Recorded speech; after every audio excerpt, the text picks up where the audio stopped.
प्रशासनिक अधिकारियों से जो मिलके निकले हैं ना, तो वो अपने साथी विचार रखेंगे। एक बार तो वक्ताओं को एक बार रोकेंगे, भाई यहाँ के एक बार पंचायत के सामने रखें।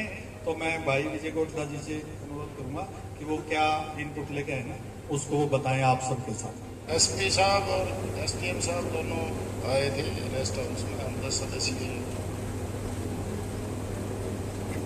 साथी वहाँ गए थे। एसडीएम साहब ने, एसपी साहब ने एक बात कही है कि जी मैं कल शाम को आया हूँ और कल शाम से मैं आपके यहाँ इलाके में घूम रहा हूँ। इतनी बात तो मैं दावे से कह सकता हूँ कि सारा मामला 2 किलोमीटर के अंदर ही, और सारी बात आपको बताऊंगा तो उससे जांच प्रभावित होती है। तो हमने कह दिया जी हम पूछेंगे भी नहीं, और जो भी अपराधी हैं वो और उनके नुमाइंदे भी आपके बीच ही बैठे हैं। मतलब चलो हो सकता है जी अब सबकी पहचान तो नहीं की जा सकती, लेकिन आप हमें ये बता दो कि भाई कब तक का समय आप चाह रहे हो।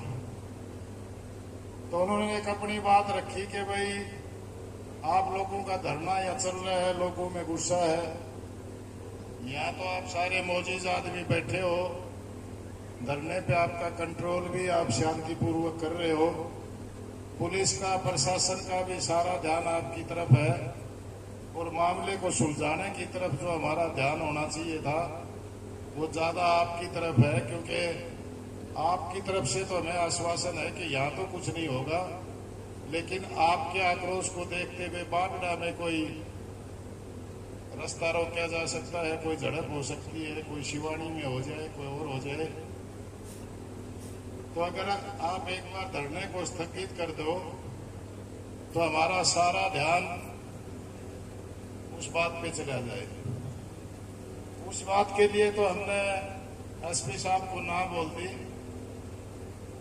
कि जी इसके लिए तो हमने वहां जाके हमने ये भी नहीं कहा कि सलाह करके बताएंगे कि धरना तो स्थगित नहीं हो सकता, लेकिन हाँ टाइम भी आप हफ्ते का ज्यादा मांग रहे हो, 2 या 3 दिन का टाइम दिया जा सकता है। 2 या 3 दिन, उन्होंने 3 दिन मांगे, हमने 2 दिन कहे। भाई 2 दिन उन्होंने फिर 3 दिन कहे, वो फैसला तो कमेटी करेगी। भाई धरना तो हम स्थगित नहीं कर सकते, या कमेटी पे छोड़ते वो जो भी निर्णय ले, लेकिन 2 दिन के बाद और कोई बड़ा निर्णय लेना पड़ेगा। लेकिन जो सबसे बड़ी चिंता की बात थी, चलो मामले में हमें प्रशासन को सहयोग भी करना पड़ता है कि हमारी मैन पावर और सारी चीज इस ध्यान की तरफ लग जाती है। आज भी 3 जगह जाम लगे हैं, ये चिंता जायज भी। अगर हमारा आंदोलन कोई हिंसक रूप ले लेगा या जिस तरह अनुशासनहीनता में आ जाएगा तो उस वजह से आंदोलन फेल होएगा। आज जो घटना हुई, हमें आप जैसे कई लोगों को भारी मशक्कत करके उन बच्चों को हटाना पड़ा। ठीक है कि उनमें से कुछ बच्चे तो जज्बाती थे, वास्तव में उनमें गुस्सा था, लेकिन कुछ बच्चे उनमें पुरोहित थे, नशे में थे, और उनका इरादा हमारे इस आंदोलन को दूसरी दिशा देने का था। पिछले 2 दिन से कुछ ऐसी ताकतें हमारे बीच में आ गई जो रिमोट कंट्रोल से चलते हैं।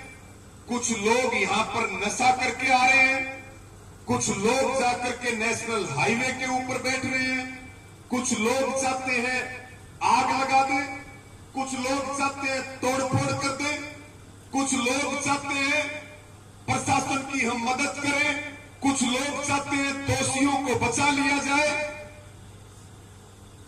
मैं केवल 1 मिनट लूंगा, इस बात को ध्यान से सुन लियो। हमारे से ज्यादा जोश नहीं है जो यहां आकर के जोशीले भाषण दे रहे हैं और भरी पंचायत में कह रहे हैं हमारे से ज्यादा लड़ाई नहीं लड़ सकते सड़क के ऊपर खड़े होकर के, जो ये कह रहे हैं कि हम ये कर देंगे, हम वो कर देंगे। वो चाहते हैं कोई उपद्रव हो और ये मामला दब जाए और अपराधी बच जाए